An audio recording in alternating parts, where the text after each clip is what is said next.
welcome to Jane. You look as beautiful as ever, Jane, but I couldn't help but notice they aged you up They there, aged me up, yes, well, because I'm playing the love interest of Alan Arkin, who in real life is 85, and I'm 68. So I said, you know, to Chuck and Laurie, I said, I think we can meet in the middle somewhere, like somewhere in the mid-70s. So a grey wig. By the way, Alan my Arkin, own wrinkles, I'm just fine. he still overachieved landing you. Right.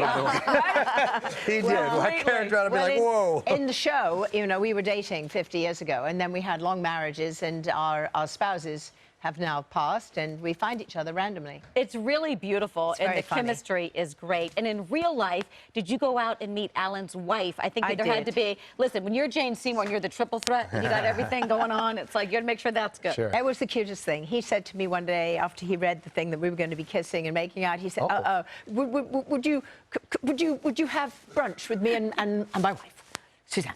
And I said, yeah, sure, I'd love to have brunch. She said, yes, I think you should meet her before, you know, we, yeah. Ah, that's cute. So it was lovely. And we went to this somewhere in Burbank, I don't remember where, some sort of dive place. And yes, and she was telling him what he shouldn't eat, and he was telling her what he would and wouldn't. And I'm just sitting there watching this dynamic, and it was magic. And I heard it was you two go and just loved each other, and Alan was just over the side. Oh, no, Suzanne and I, we just, we bonded. Well, Jane, you really came on my radar, and I think a lot of men, for that matter, in Live and Let Die, when you were a Bond girl in Solitaire.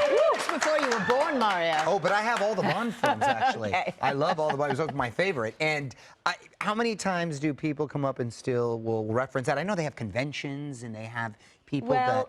Nobody really, not very much here really in America, but in England, they almost sort of behave like that's the only thing I ever did. And when I did Wedding Crashers and I auditioned for it, if you can believe it, they said, oh, you were great in Live and Let Die. And they had clearly never seen anything I'd done. So I thought, okay, I'm now in my late 50s, and I did that when I was 20. What have I been doing the last 30-something years?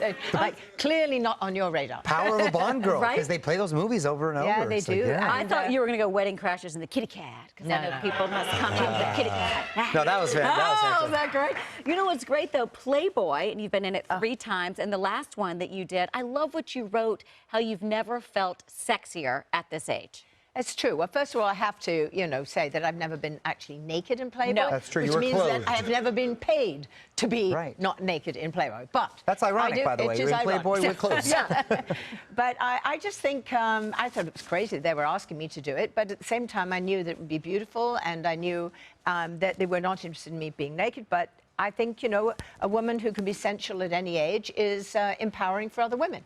And the pictures are stunning. They're beautiful. And I just pictures, love that. I think there's something that comes with age. Thank you. Yeah, you know, there's a certain confidence when you're a certain age, when you do things for yourself.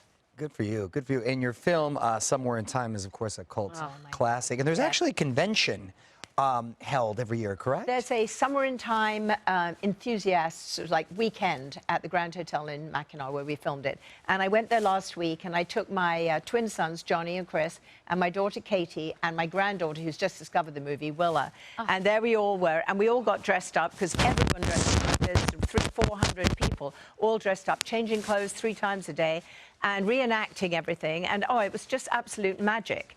And an amazing, extraordinary thing happened while we were there. We heard, you know, from the internet, we heard that there was this family, and the mother's very ill, and her name's Debbie, and she had her little 9-year-old daughter, Lily, with her, and her husband, Mark.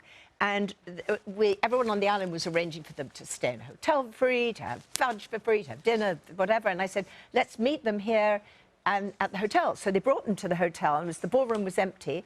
And my 2 sons just went to the piano and started playing music. And then one of my sons, who writes and sings, wrote and sang one of his songs. And the couple held one another in their arms, and tears were just pouring down their faces.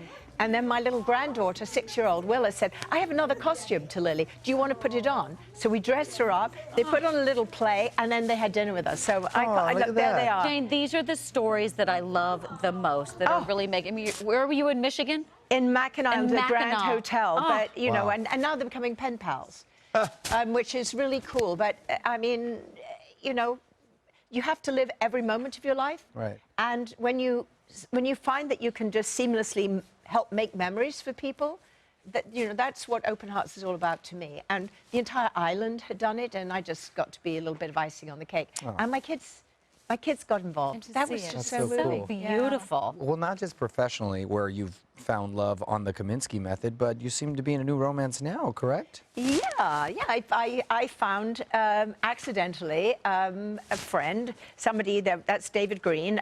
He actually came out to try and get me to play Mata Hari about 38 years ago from the BBC, and I said yes, I would. And then apparently he produced a show called Hollywood Women for England, and actually apparently interviewed me, but I completely forgot that. But you don't remember? I don't remember that. But his best friends and my best friend are the same best friends, and randomly we re-met on my balcony at breakfast, only to realize that both our long-term marriages with children had ended.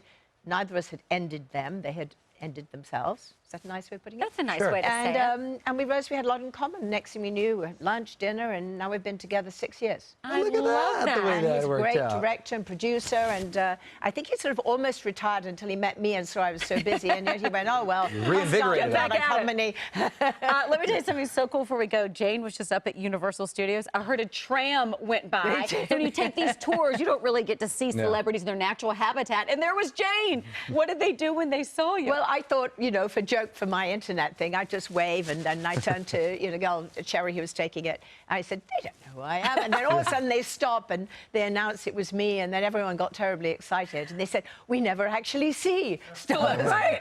That was the best tour of the day. What a treat to get to see you. I was having fun. I'd had a little time to kill before I came here, and I just thought, let me check out the Western town and see if this would be good if we rebooted Dr. Quinn. Yes. Hey, there you go. Now fans, I saw yours that little going seed crazy. right there. Yeah. Yes. Well, meanwhile, they can catch season 2 of the Kominsky Method, which is streaming now on Netflix. Jane, congrats on everything.